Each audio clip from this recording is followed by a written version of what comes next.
All right, well, I know it's been a while since I've done a proper studio update video. So hey, this is what Deadbeat Studios looks like as of, what is it, May 2024. The first thing we'll do is I'll just kind of do a walk around video with this really moody, kind of vibey lighting. Then I'll brighten up the rooms and, we'll dive into some of the gear. I'll show you kind of, some of the updates that we've made. And then stick around to the end because I've got a really cool announcement to make. So why don't we start, actually, with this room over here.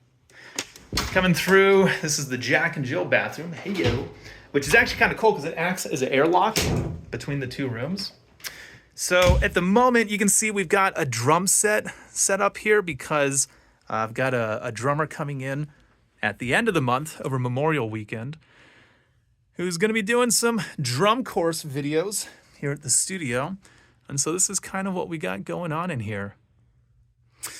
Essentially, a drummer or an acoustic guitar player, singer, I don't know, whoever it is, this is the better controlled acoustics, or this room has better controlled acoustics. That's the right way to say it. Because on the other side of the other studio is street traffic, and the other side of this wall is like neighborhoods and houses. So there's not really much going on this side. So if a drummer is like sitting here, I've got a camera on the ceiling to kind of give like the overhead kit view. And then I've got eyesight with, I'm usually on the other side over there. And, they can see whatever's happening on the screen. And like I said, this could also be for an acoustic guitarist or a singer. I've been doing my vocal sessions this way, where the singer faces this way. And you can see the Pro Tools screen, so they can be like, drop me in right there. But then all I got to do is look this way.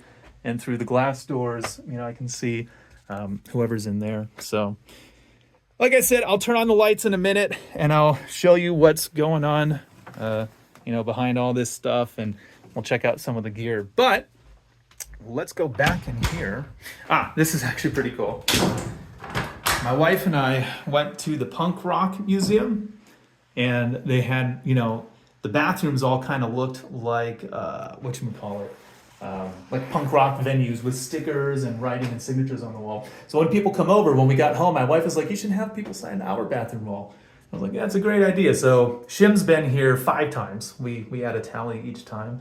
And I don't know, just a little fun thing that my wife thought of. And I thought was pretty cool too. So this room's changed a little bit. It's kind of, the lay of the land at the moment. This is a touchscreen. Yeah, so basically I'll stand here.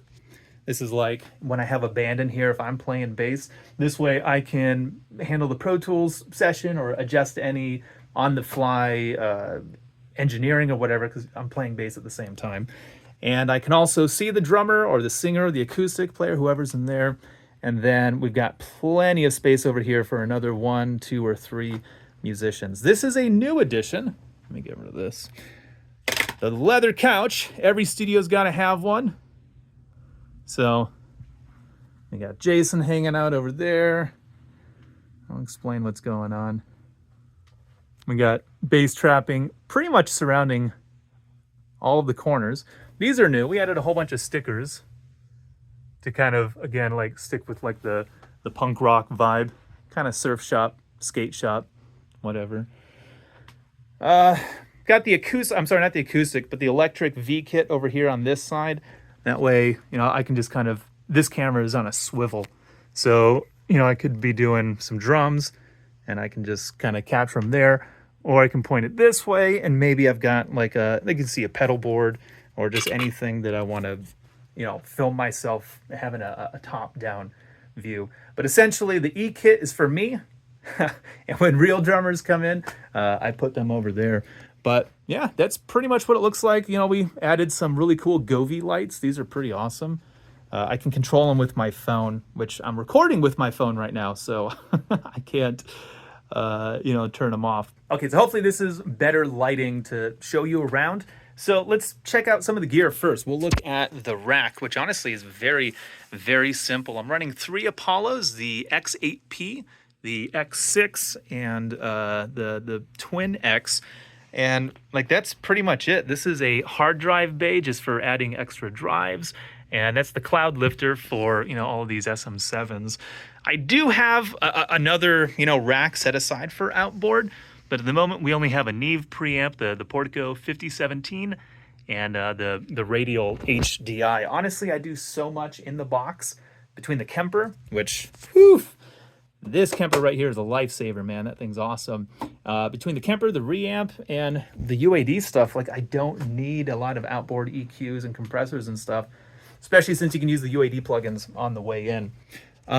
Over here, again, this is a big touch screen. At the moment, I have no pedals. This is kind of my go-to MIDI controller lately, as I'm dropping shit. The Mini Lab from Arturia. It's very small. It's a mini synth, but gets the job done.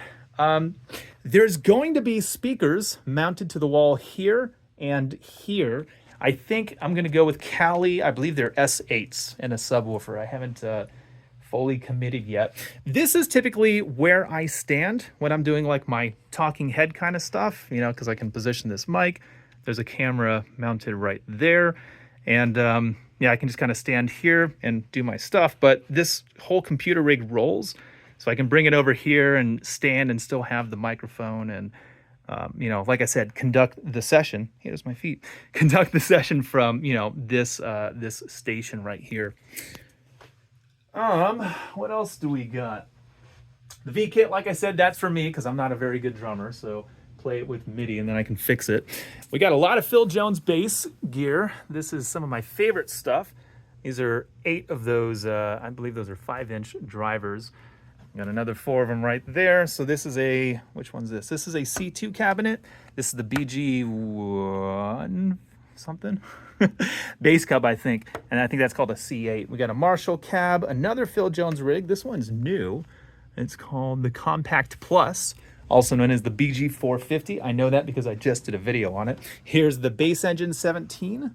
Yeah, which is another practice amp from them.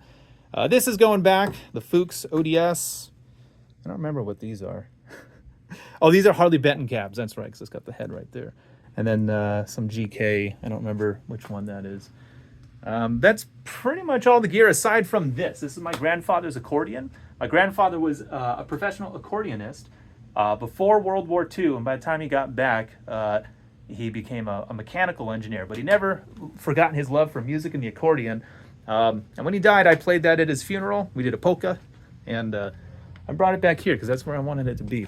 This is this room hasn't changed much since the last time you guys were here, right? So it's mostly trash, not trash. I mean, those are all my nice instruments, but everything just gets thrown in here. You can see it's not organized. This is new gear that's coming in.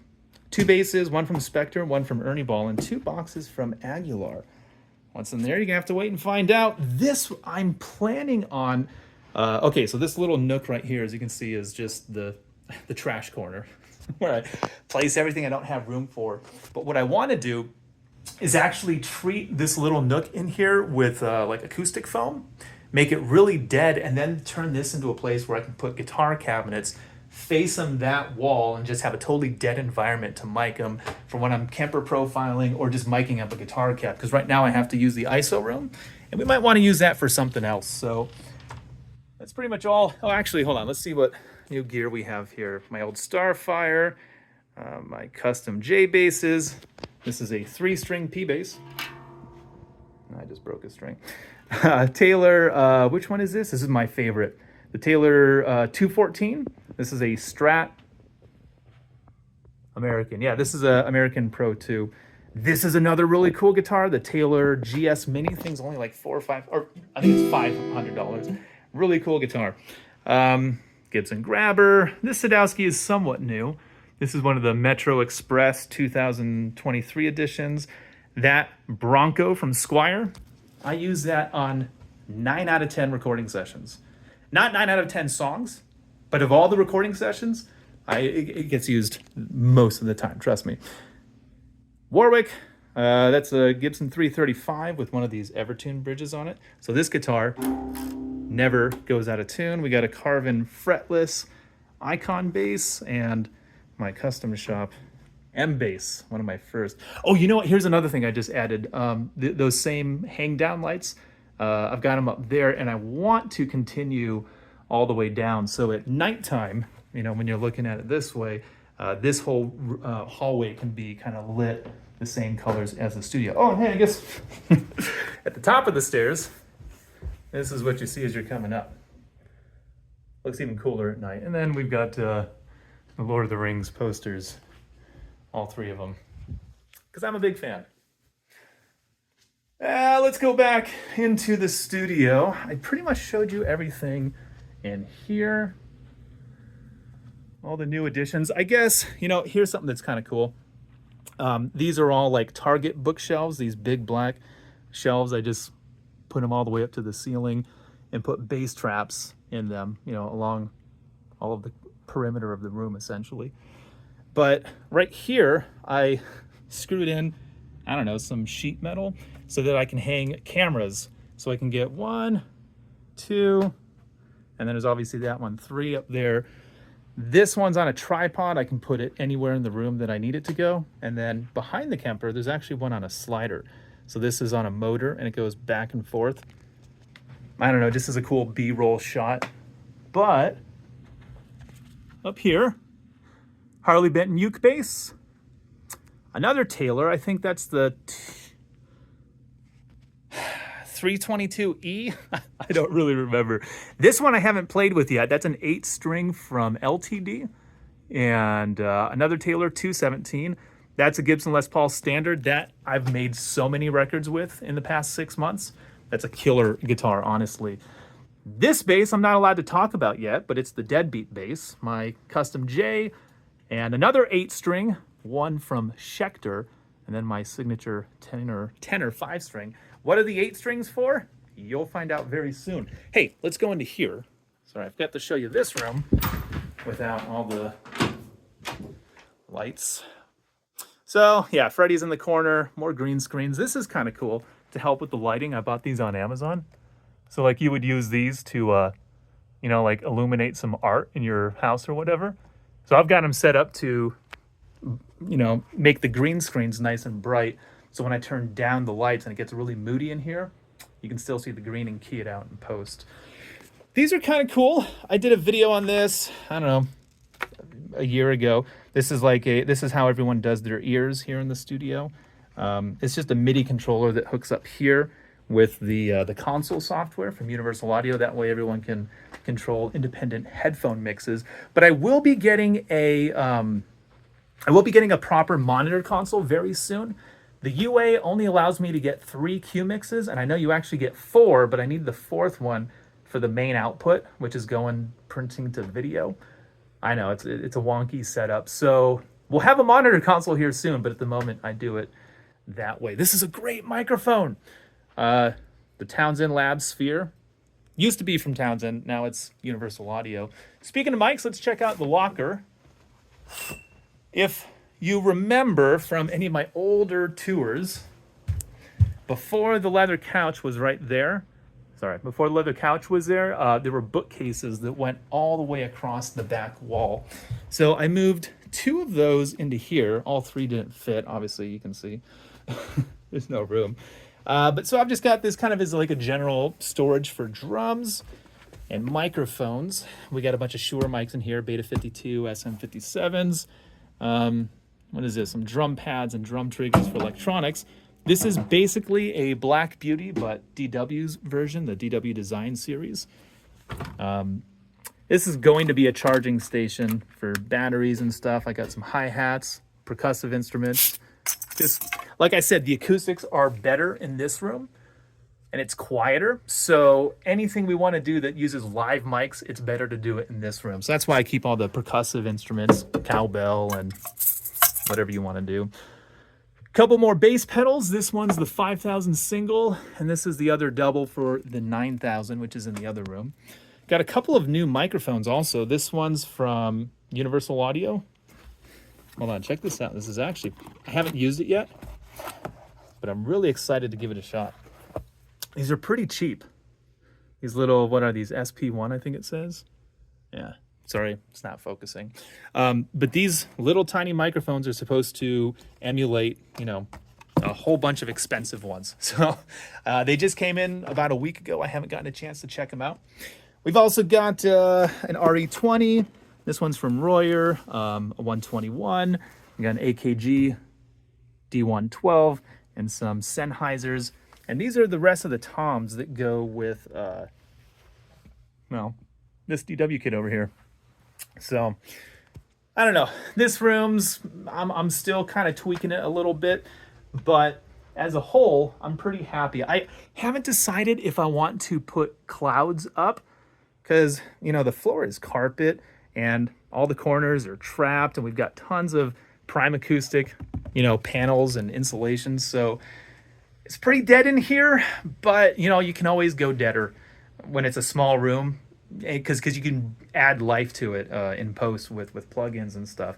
And I guess last thing over here is we've got, cables hung up on the wall. So whenever you need XLRs or 1/4 inch or whatever, they're just kind of hanging wherever you're closest. Same thing here with straps. So if anyone needs something, I'm just like, yeah, hold on 1 second. You're within 2 steps of wanting or of getting what you're looking for, And then over here, this cool little thing. This is my pick holder. So we got lights and mediums, heavies and heaviers, and then just like, capos, slides, fret wraps, and what's in here?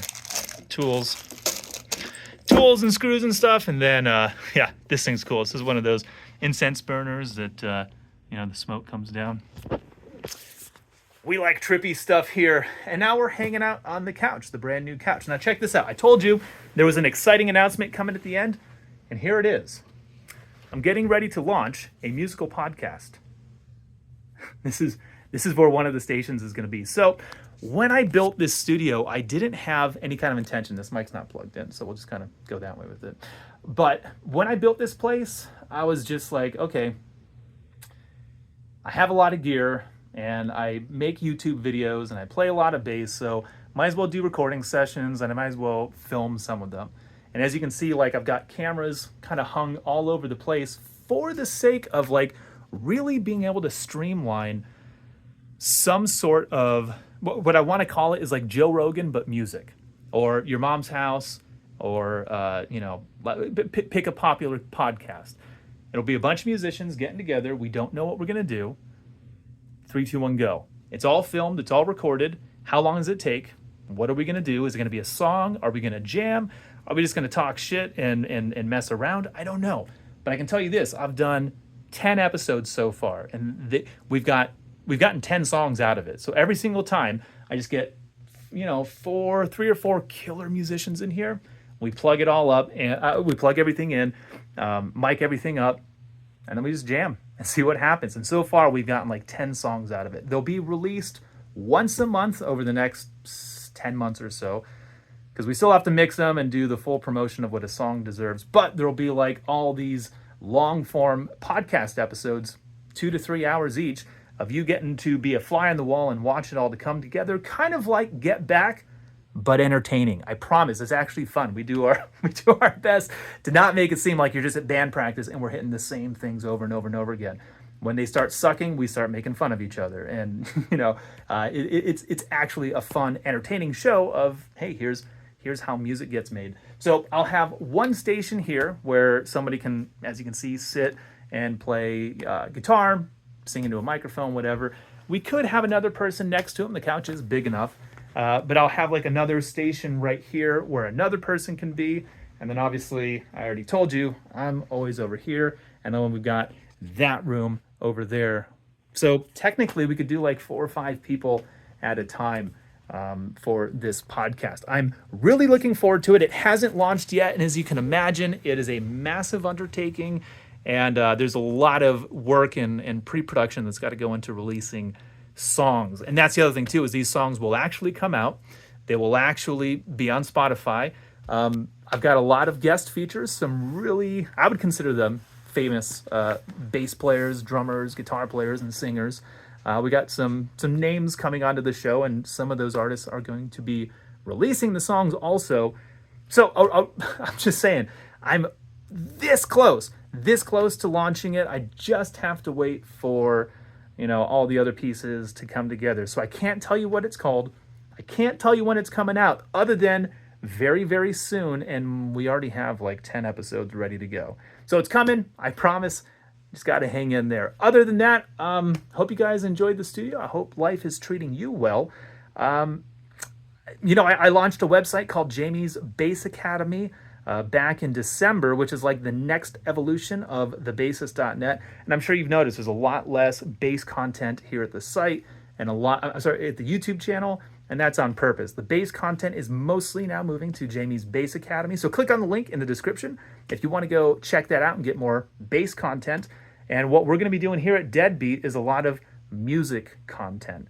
Like I told you, that podcast showing how we make music, having fun, and the whole entire process, and then all of the gear that goes along with it. Not just bass, but guitars, drums, microphones, the whole thing. So lots of fun stuff coming up over here. Hope you guys enjoyed it, and thanks for watching. See you next time.